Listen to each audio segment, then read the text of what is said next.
Assalamualaikum Football United, ringan amatiran ala gue. Seperti yang gue katakan di video sebelumnya, kali ini gue ingin bikin preview pertandingan hari Sabtu dari St. Mary Stadium.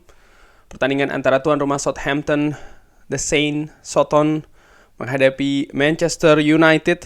Manchester United tentu saja di pertandingan terakhir tampil cukup luar biasa, mengalahkan rival utama di Inggris, Liverpool, dengan skor 2-1.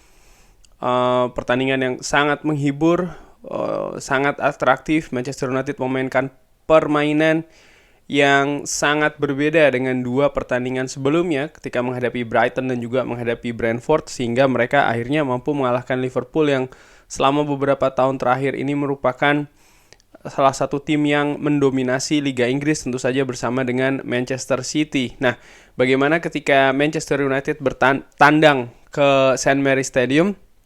Menurut gue pertandingan hari Sabtu yang kick-off-nya jam 13.30 waktu Belanda atau waktu Eropa, berarti sekitar jam setengah 7 malam waktu Indonesia, ini tidak mudah. Bukan berarti akan berjalan mudah-mudah saja bagi pasukan Erik ten Hag ini ya.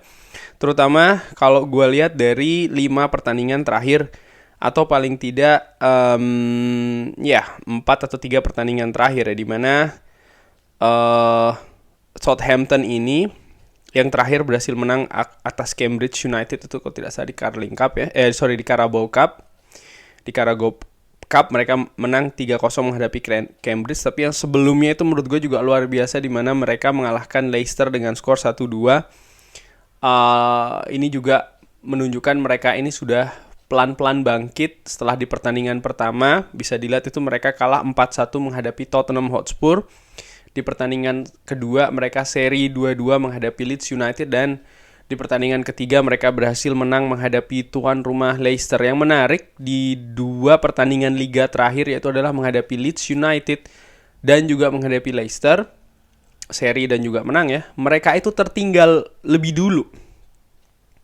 Mereka tertinggal lebih dulu sebelum mereka ini mampu meraih hasil yang berbeda ya. Ketika mereka menghadapi Leicester itu, Leicester berhasil unggul duluan melalui James Maddison, kalau tidak salah ya, betul, melalui James Maddison, sebelum akhirnya Southampton ini berbalik unggul melalui gol dari C. Adams ya, betul.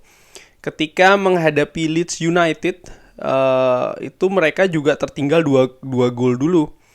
Dan ini menurut gue pada saat itu ya, kalau gue bayangkan, gue sebagai fansnya Southampton, seandainya pasti akan deg-degan. Kenapa? Karena di pertandingan pertama barusan kalah 4-1 menghadapi Tottenham Hotspur, lalu dengan hasil tersebut main di kandang sendiri menghadapi Leeds United dan tertinggal 2 gol pula kan menghadapi tim tamu.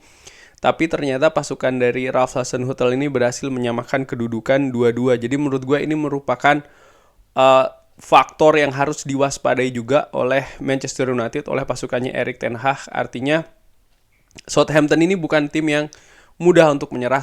Fighting spirit mereka cukup bagus. Paling tidak sekali lagi ini yang ditunjukkan di 2 pertandingan liga terakhir menghadapi Leicester dan juga menghadapi Leeds United. Sementara Manchester United ya, kemenangan menghadapi Liverpool ini seperti membalikkan keadaan dari 2 pertandingan sebelumnya, di mana Manchester United menderita 2 kali kekalahan dan juga mempermainkan sepak bola yang sangat buruk. Tapi ketika menghadapi Liverpool, kedua faktor tersebut bisa dibalikkan oleh pasukan Erik ten Hag. Artinya permainan sepak bola yang bagus, menyerang ketat juga ya, mampu mengimbangi kecepatan, bahkan teknis secara akumulatif pemain Liverpool di atas lapangan, bahkan mengungguli ya.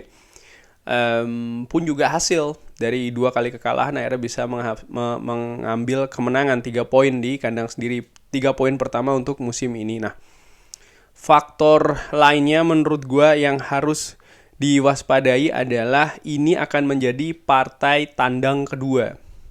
Di partai tandang pertama menghadapi Brentford, Manchester United kalah 4-0. Yang menarik, kalah 4-0 di 37 menit awal. Kenapa itu bisa terjadi? pemain tidak konsentrasi, pemain tidak fokus, attitude, karakter itu tidak nampak di sepanjang pertandingan, utamanya di awal-awal itu tadi. Dan Brentford mampu menghukum langsung dengan 4 gol. Nah, ini jangan sampai terulang lagi. Manchester United sudah menunjukkan hal yang jauh lebih bagus, artinya dari attitude, karakter, mental, lalu implementasi strategi juga di atas lapangan akhirnya ya.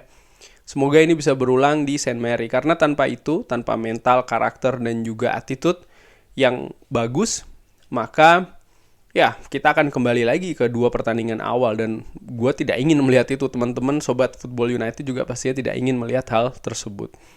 Ini statistik ketika Leicester dikalahkan oleh Southampton. Bisa dilihat ball possession itu dikuasai oleh tuan rumah Leicester, tapi Southampton punya goal attempts yang lebih bagus. Shot on goal pun juga demikian. Mereka punya peluang yang cukup banyak, walaupun sekali lagi possession dikuasai oleh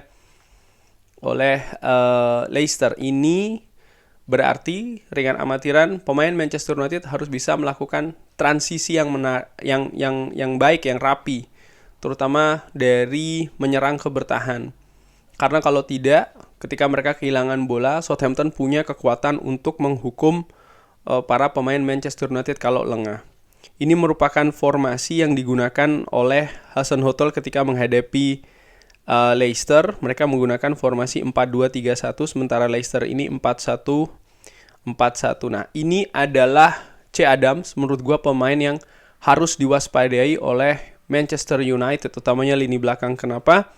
Lihat saja di 3 pertandingan terakhir, dia ini tampil cukup baik.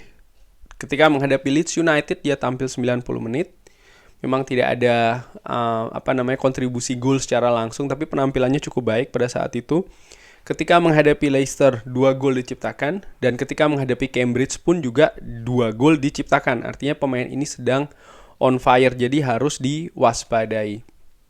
Nah, ini adalah sejarah ya, atau head to head pertandingan di antara keduanya. Bisa dilihat dari tahun 2018 ini cukup banyak hasil imbang yang diraih oleh keduanya, kedua kesebelasan.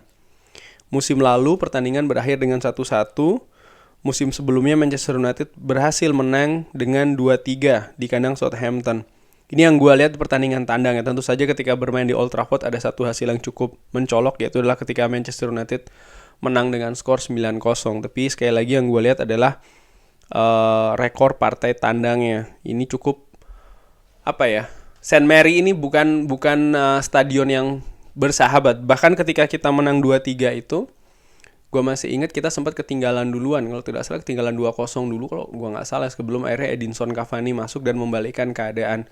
Pada saat itu juga Manchester United sempat mendominasi pertandingan lalu lengah dan dihukum dengan serangan balik dari Southampton yang melakukan transisi dari menyerang ke bertahan dari bertahan ke menyerang dengan cukup cepat, dengan cukup rapi.